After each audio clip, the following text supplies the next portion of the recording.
Maayong adlaw mga silingan. So karong adlaw maghimo ta og lumpiang Shanghai. Kay wala pa man tay trabaho, magbuhat sa taog ato ang panud-an dinhi kay mahal kayong palaliton sus Ginoo ko. Ang $5 isa ra ka kan-anan nimo dinhi sa Canada, so magbuhat ta og kaugalingon natong recipe. Bisag di ta kabalo gud magbuhat-buhat lang ta kay para lang ignon nga natay mabuhat sa to ang adlaw-adlaw nga gahimuon dinhi.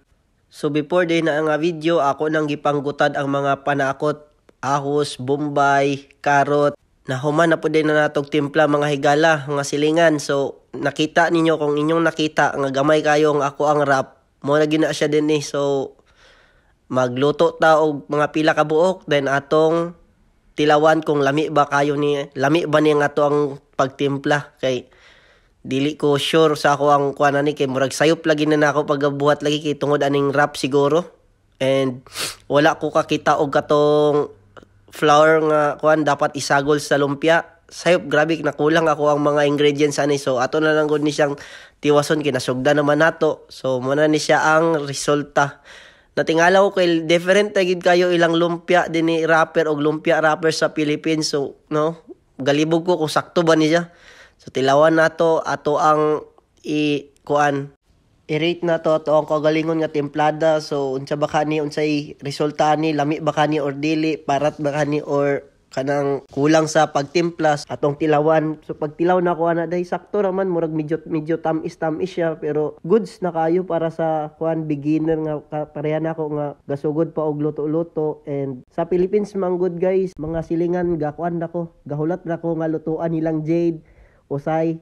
Ay di gid usahay perminti gyud ni Timilay. So pag abot na ko din sa Canada, nagsugod na gyud kog luto-luto kay tungod minyo naman ta kailangan na gyud nato nga makat-on sa to ang kagalingon nga tuhod. Dapat gyud kabalutan magluto kay para mas makasave ta sa to ang adlaw-adlaw nga expenses sa atong kinabuhi.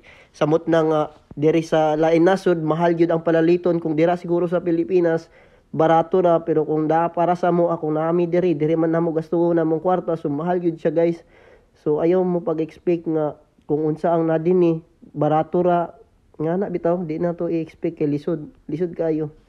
And goods ra siya. And then pag uman din ako kuan na nangita pa ko og mga ingredients din sa among pantry. And then nakakita ra gyud ko og katong flour nga kuan isagol. So nagluto na pud kog usab dira. Pag human ako og luto, gitilawan na pud nako. And then before ko nagtilaw guys, nagbutang di kog toyo dira, sayop kay sa ako ang kuan gyud, sayop kay nako kay nganong nagbutang kog sauce nga kuan toyo sa karne. And then gipa-dry na pud nako ang karne. And then suddenly may gali medyo okay ra ba gyapon?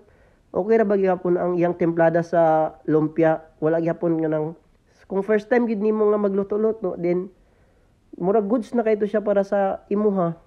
New achievement na pud sa imuhang kuan ba, imuhang cooking life. And then mo na siya guys ang ako ang ikaduha nga kuan templada. Nagluto kog usab kay tungod lagi dili ko satisfied sa ako ang first nga nahimo. Mauna ni ang resulta sa akong ikaduha nga pagluto. So unta lami na siya. And salamat sa paglantaw guys. God bless o thank you for watching.